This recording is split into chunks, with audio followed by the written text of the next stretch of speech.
The war room of the Kethmoran flagship Inevitable Certainty had been designed to intimidate lesser species into submission. Holographic displays mapped conquered systems in soothing blue, while crimson markers indicated ongoing pacification operations. Today, however, the room resembled less a monument to imperial precision and more a therapy session for mathematically obsessed beings having an existential crisis. "Explain to me again," High Calculator Vexthon said, his 4 eyes fixed on the stellar readouts, "how a species that still uses combustion engines managed to destabilize fusion reactions across 17 star systems." Fleet Commander Zarketh, whose exoskeleton bore the scars of 300 successful campaigns, gestured helplessly at the data streams. "The humans launched 47 devices, crude things. Our sensors classified them as desperate attempts at kinetic bombardment. Kinetic bombardment that ignored our fleets entirely and somehow convinced our sons to have performance anxiety." Vexthon's mandibles clicked in what passed for sarcasm among his species. "Brilliant tactical assessment, Commander."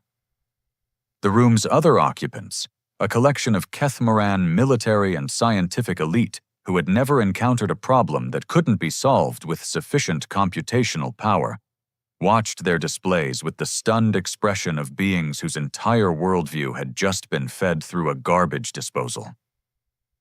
Senior Analyst Kelnara spoke up, her voice carrying the particular strain that came from running calculations that refused to make sense. "The devices aren't weapons in any conventional understanding. They appear to be some sort of resonance generators that interfaced with stellar magnetic fields and—" "And what, Analyst?" Zarketh interrupted. "Convinced 17 suns to dim by 15% in the past 3 cycles? Asked them politely to consider early retirement?" "The humans call them stellar resonance torpedoes," Kelnara continued, ignoring the commander's tone. "Though torpedo implies they were meant to explode. These didn't explode. They integrated. They're still active, still broadcasting their resonance patterns, still somehow disrupting fusion efficiency across multiple star systems that should be completely independent of each other." Vexthon pulled up a holographic model of the affected region. Each star pulsed with an unhealthy orange glow instead of their usual steady brilliance. "How long do we have?" "Conservative estimates suggest total stellar collapse within 6 local months," Kelnara reported. "Though conservative assumes we understand what we're looking at, which we demonstrably do not." The silence that followed carried the weight of an empire suddenly discovering that its 3,000-year winning streak might be coming to an abrupt and cosmically embarrassing end. "Sir," a junior technician spoke up from his station, "we're receiving similar reports from the Outer Four territories, stars in the Velthar system, the Mordax cluster, even the core worlds around Keth Prime are showing resonance echoes." Commander Zarketh's secondary arms, which usually remained folded in a display of confident calm, began twitching. "Echoes from what?" "Unknown, sir. It's as if the original resonance patterns are propagating through some medium we can't detect, spreading from star to star like a virus," Vexthon finished. "A stellar virus designed by a species that, according to our intelligence reports, discovered fire approximately 50,000 years after we achieved faster-than-light travel." The absurdity of the situation wasn't lost on anyone present.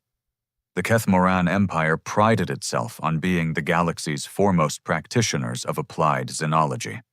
They studied species for decades before making contact, cataloging their technological capabilities, social structures, and military potential with obsessive thoroughness. Earth had been classified as threat level negligible, with the notation recommend standard pacification protocols. Standard pacification protocols did not typically include having one's stellar infrastructure held hostage by a species still arguing about whether their planet was getting warmer. "How did they even acquire the technology?" Zarketh demanded. Stellar engineering requires computational matrices that would take them centuries to develop. Kelnara hesitated before answering. Sir, preliminary analysis suggests the devices incorporate Keth-Moran technology, specifically components from our own stellar maintenance platforms. The war room fell silent, except for the gentle hum of life support systems and the quiet sobbing of several junior officers who had just realized their careers were over. They reverse-engineered our stellar engineering technology, Vexthon said slowly, and used it to build weapons that we didn't recognize as weapons because they were too sophisticated for us to understand. It appears so, sir. And they launched these weapons knowing full well that activating them would likely result in their own extinction, since Earth's sun is also showing signs of resonance destabilization. Correct, sir. Vexthon stared at the holographic display for a long moment, watching the slow pulse of dying stars. Has anyone considered that we might have made an error in our threat assessment? Commander Zarketh, whose military doctrine had never included provisions for enemies willing to commit mutual stellar suicide, found himself in the unprecedented position of having to ask the question that would haunt Keth-Moran strategists for generations to come. Sir, what exactly do we do with a species insane enough to kill suns? The detention level of the inevitable certainty had been constructed according to standard imperial guidelines, efficient, sterile, and psychologically crushing. What it hadn't been designed for was housing prisoners who seemed genuinely amused by their circumstances. Dr. Elena Vasquez lounged in her cell as if it were a university lecture hall, watching her Keth-Moran interrogator pace back and forth with barely concealed desperation. Beside her, former Admiral Chen Wei sat cross-legged on his bunk, humming what sounded suspiciously like an ancient Earth drinking song. Let me understand this correctly, Interrogator Prime Nexval said, his translator rendering his frustration in perfectly crisp English. You knew the stellar resonance devices might not function as designed. Oh, they're functioning exactly as designed, Vasquez replied cheerfully. The question is whether our design was any good. We had about 6 weeks to figure out technology that took you people millennia to perfect. Not exactly ideal conditions for peer review. Nexval stopped pacing. 6 weeks? From initial concept to launch, yes. Though to be fair, we'd been studying the wreckage of your maintenance drones for almost 8 months before we figured out what they actually did. She gestured vaguely at the walls. You really shouldn't leave advanced technology lying around after orbital bombardments. Very sloppy. You built stellar weapons based on maintenance drone components? Nexval's 4 eyes blinked in sequence, a sure sign of cognitive overload.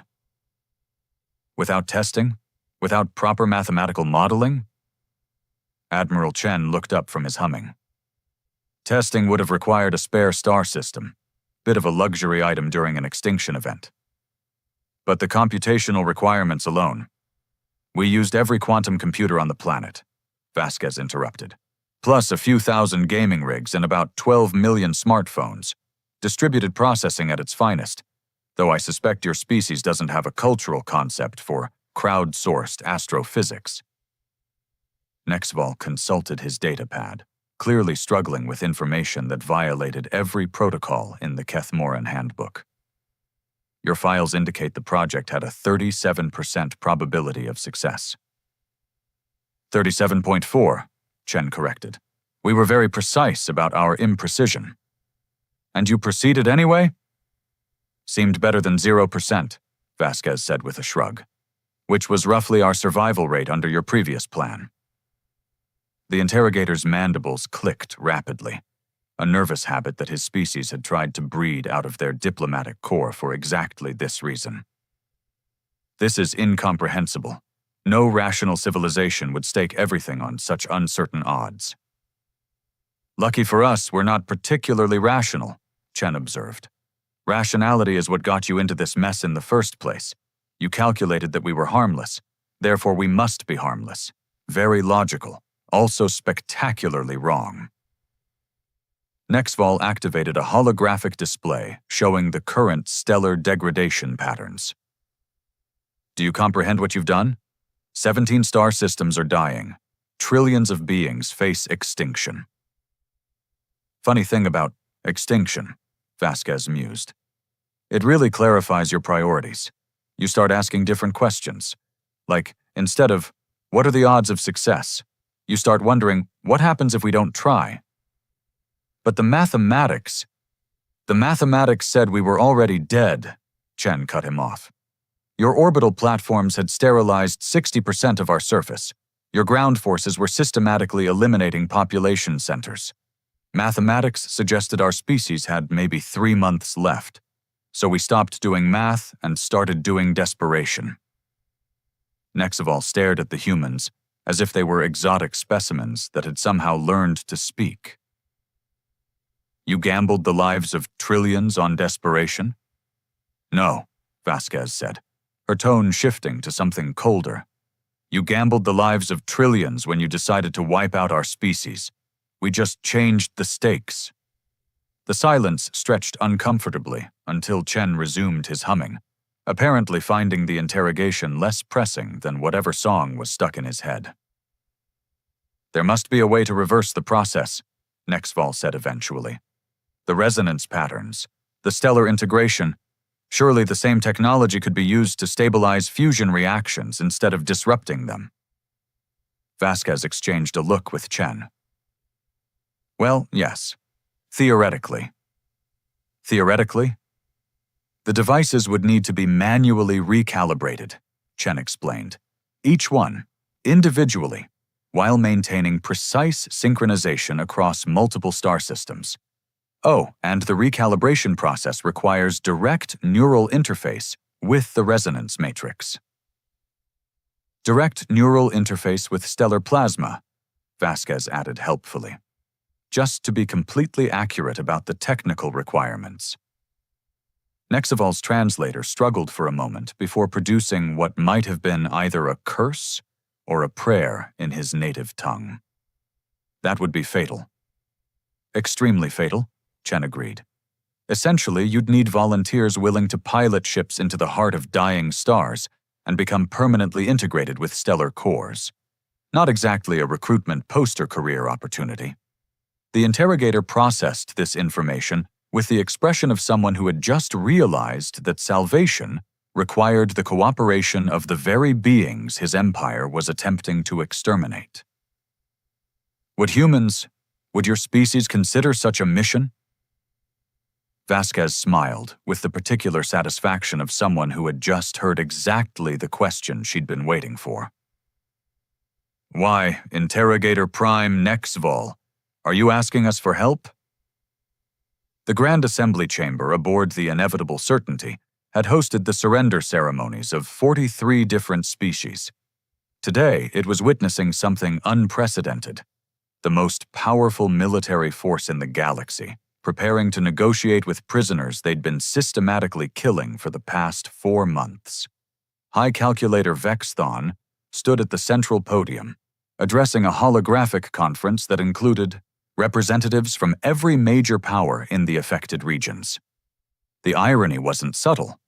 Half the beings attending this emergency session were species that the Kethmoran Empire had either conquered, subjugated, or intimidated into compliance over the past millennium.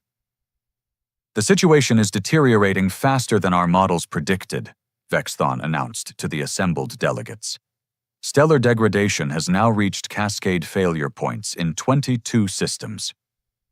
Ambassador Thilla of the Centauri Collective, a species whose homeworld had been liberated by Kethmoran forces just 50 years earlier, leaned forward with obvious satisfaction. Fascinating.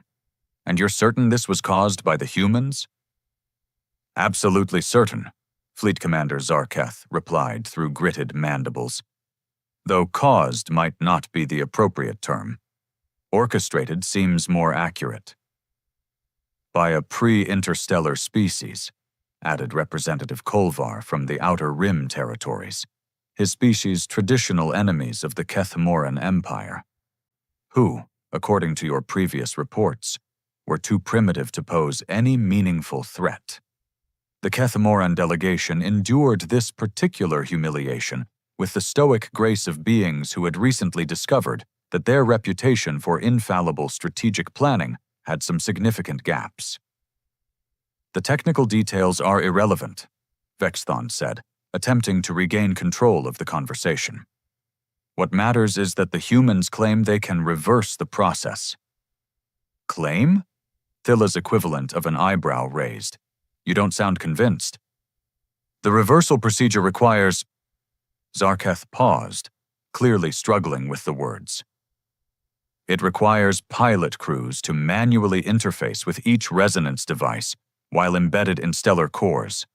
The survival rate for such missions would be 0%. A moment of stunned silence filled the chamber before Representative Kolvar began what could only be described as laughing, though his species produced the sound by rapidly cycling through 3 different breathing apertures. Let me understand this completely, Kolvar wheezed between cycles. The humans built weapons that require suicide missions to deactivate, and you're surprised that they might be willing to fly suicide missions. The mathematical absurdity of it, Vexthon began, is exactly what makes it brilliant, interrupted a new voice. Dr. Vasquez and Admiral Chen had been escorted into the chamber, still in detention restraints, but looking remarkably composed for beings who were technically prisoners of war. You weren't invited to speak, Zarketh snapped. You weren't invited to sterilize our planet, Vasquez replied pleasantly. Yet here we all are, making the best of an awkward situation. Ambassador Thilla gestured for the humans to continue. I think we'd all benefit from hearing their perspective on the matter. Chen stepped forward, his restraints clinking softly. Your problem isn't technical. You understand the science now. Your problem is philosophical. You can't comprehend why anyone would volunteer for certain death to save people who were trying to kill them. It defies all logical frameworks, Vexthon protested. Does it? Vasquez asked. Or does it just defy your logical frameworks? Because from where we're standing, the logic is pretty straightforward.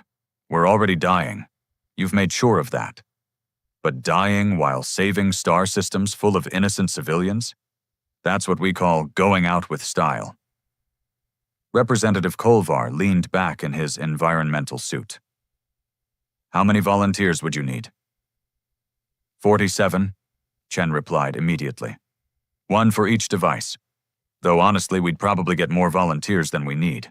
Humans are weird about heroic last stands.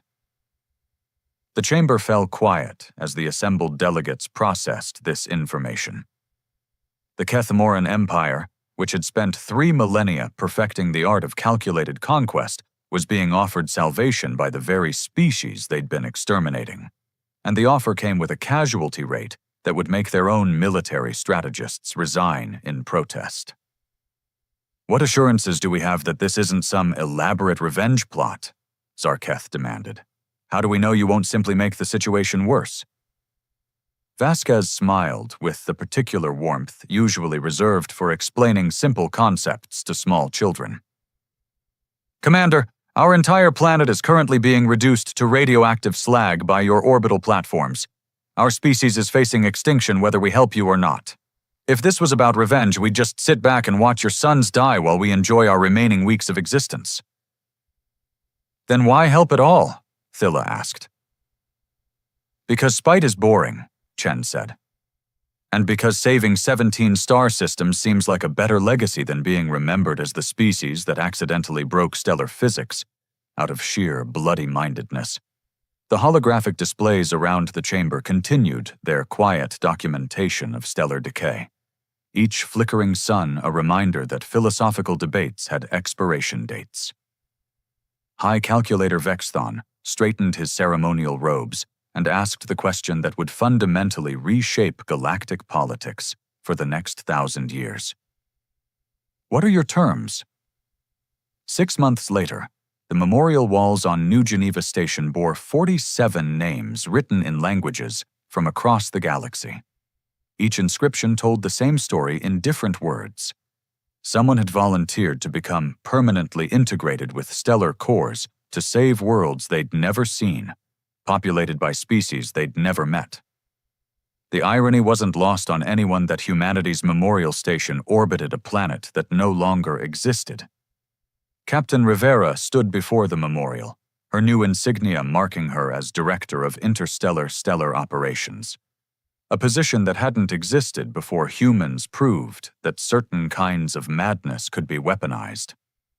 Behind her, a mixed crew of Kethmoran engineers and human technicians monitored the stabilization readings from the rescued star systems.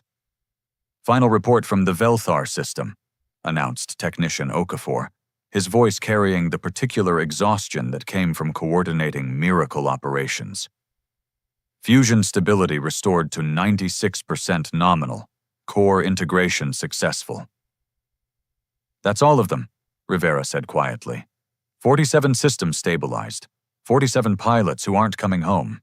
Former Fleet Commander Zar Keth, now bearing the diplomatically awkward title of Kethmoran Liaison for Human Affairs, approached with the careful gait of someone still adjusting to not being in charge of anything important.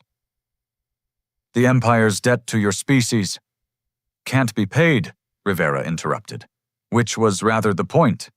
"You wanted to understand human psychology? Congratulations. You now owe us everything, and we made sure you could never repay it." Zarketh's mandibles clicked uncertainly. "I don't understand."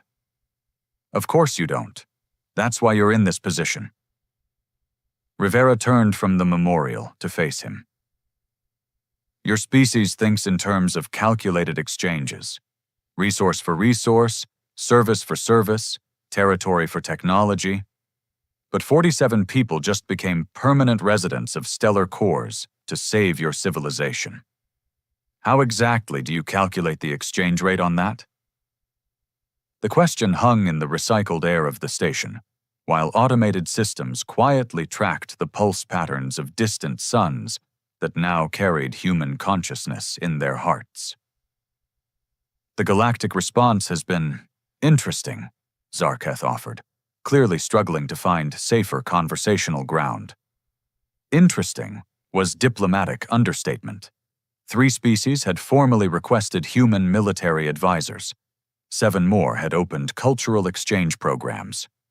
The Centauri Collective had gone so far as to establish a joint research initiative focused on what their academics were calling strategic irrationality theory. Most significantly, the Kethmoran Empire found itself in the unprecedented position of being simultaneously the galaxy's dominant military power and everyone's least favorite neighbor at interstellar dinner parties. "The Outer Rim territories are calling it the human doctrine," Zarketh continued.